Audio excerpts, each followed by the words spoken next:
Max with the CDS.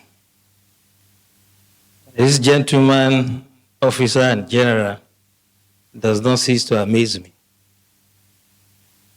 because he did not only accept to come here, but he did so in writing. He acknowledged, and he did so in writing. He's a great team player. In all my years in service, I've never seen a team player like General Musa. Thank you very much. Thank you for all you do. And I'll tell you a story about the former US President, George Bush. He had gone to campaign in Florida for a second term, and a 10-year-old girl walked up to him and said, "When I grow up, I want to be a president just like you." But she said, "At this moment, tell me what a 10-year-old can do to help your administration." And President Bush said, "Anytime you see an American in uniform, say thank you to him. Because every day they lay down their lives for us. General Musa, please say thank you to our troops for laying down their lives for us." But as much as I like General Musa, he underrated me. You know, I have spent 35 years in this job. But for political appointment, I should be on my way out by April. And all I've learned is covertness, how to do things covertly. So, General Musa, you made a mistake with me. When we invited you for this program to be the chairman, you now decided to go and apply for Canadian visa. So we covertly made sure we denied you.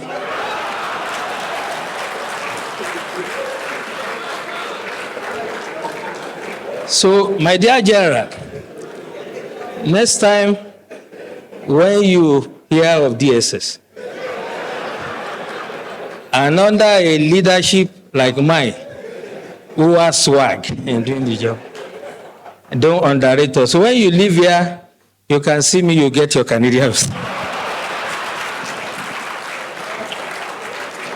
We wanted you to be here, so you couldn't have been in Vancouver. Speaking seriously about the practical approach to mobilizing to curb insecurity, I'll share experience with you when I was state director in Bauchi. Most of you will remember an incident in Azari. A group of terrorists, the Boko Haram, then had invaded Azari. They were shooting in an attempt to kidnap, and the community chased them. They killed some members of the community, but the community members killed all of them. The last guy, Khalid, climbed onto a tree and was firing. The community stood, they were resilient, and they killed Khalid.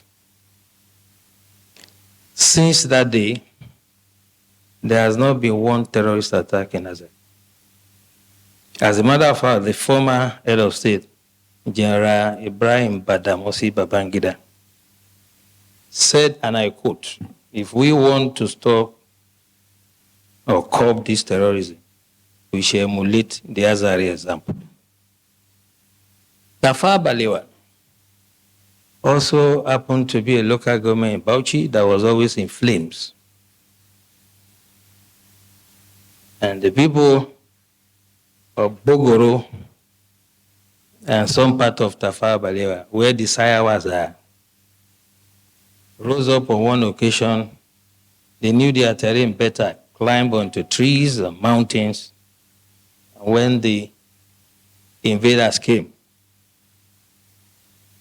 they did not only repel them, they seized their weapons. And since then, you can attest to it that you hardly hear about Afe Babalola again. What I'm trying to say, the practical approach to mobilizing people is that you have to get everyone involved.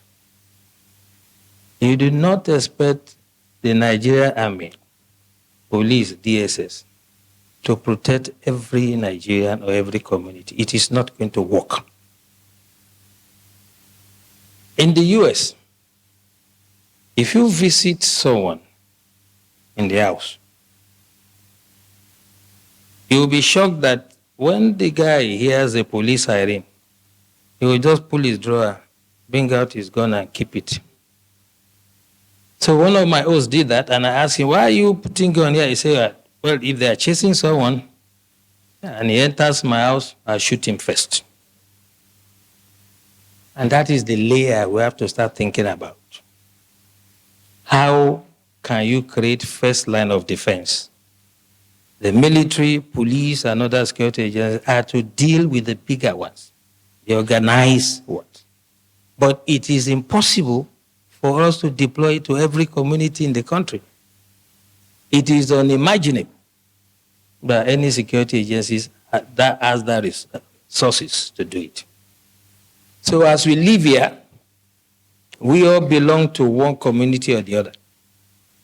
What we have to start experimenting is how we can make the community to prepare first if the first line of defense for us. General Wahab said it clearly. And for me, there are 3 takeaways from his lecture. By the way, the general and I were guest speaker at one program in our office, so I'm not surprised that his dexterity. He has developed some sort of expertise in what he does. But 3 things for me. He asked us a question. What is our own culture? Our culture is communal. We do things together.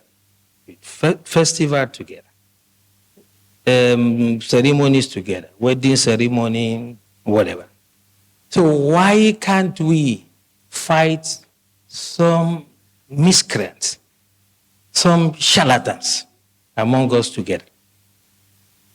The community should say, you cannot come here. This is what Afe Babalola has done. If you go to that community to attack them, you'll be sorry for yourself. I challenge anybody to try it.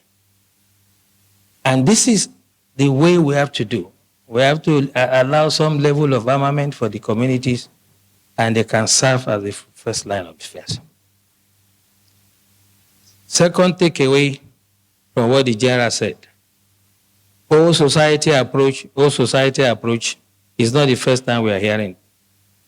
But what I'm saying, the way to do it is when we live here, those of us who have some influence, the elites in society, discuss with your communities, come to us, get some sort of approval and guidance, and then we can stop these criminals.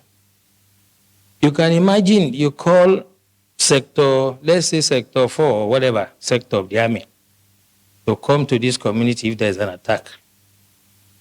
Before they even arrive there, if they attack another community, what happens? This is what we should take away from here. And lastly, he said something very instructive. By the way, I like Osman. He knows who to give time. Have you seen him around here? He has advised himself. So don't run into trouble like the CDS. Okay, so last thing he said to us, which is quite important, is that we should not make this another talk show. And that's why this is my intervention. That security starts from you. There's nothing that is new. 1870 something, I can't remember. The French Revolution, in the street of Paris, they were beheading people. We've had hijack of plane. We'll forget quickly. We've had the wet ear syndrome. We had so many. There's no Matasini and whatever. There will always be security problems. So when I hear people say this is security in Nigeria, as long as human beings exist, there will be security problems. The issue is the response. We have to take that mentality away. What is the security agencies doing? Who, apart from a tree, knows that they want to come and cut him and remain standing? Only a tree. We have to get the communities to rise and defend themselves first. And the time to start it is now. When you move out from here, I do that every day. I come from a village in Ijebu land, Ogun State, and I talk to my people. I know the level of armament they are entitled to. I know how they organize themselves in quarters. We have 4 quarters. I am using my expertise to guide them. You cannot wait for the military to come and do everything.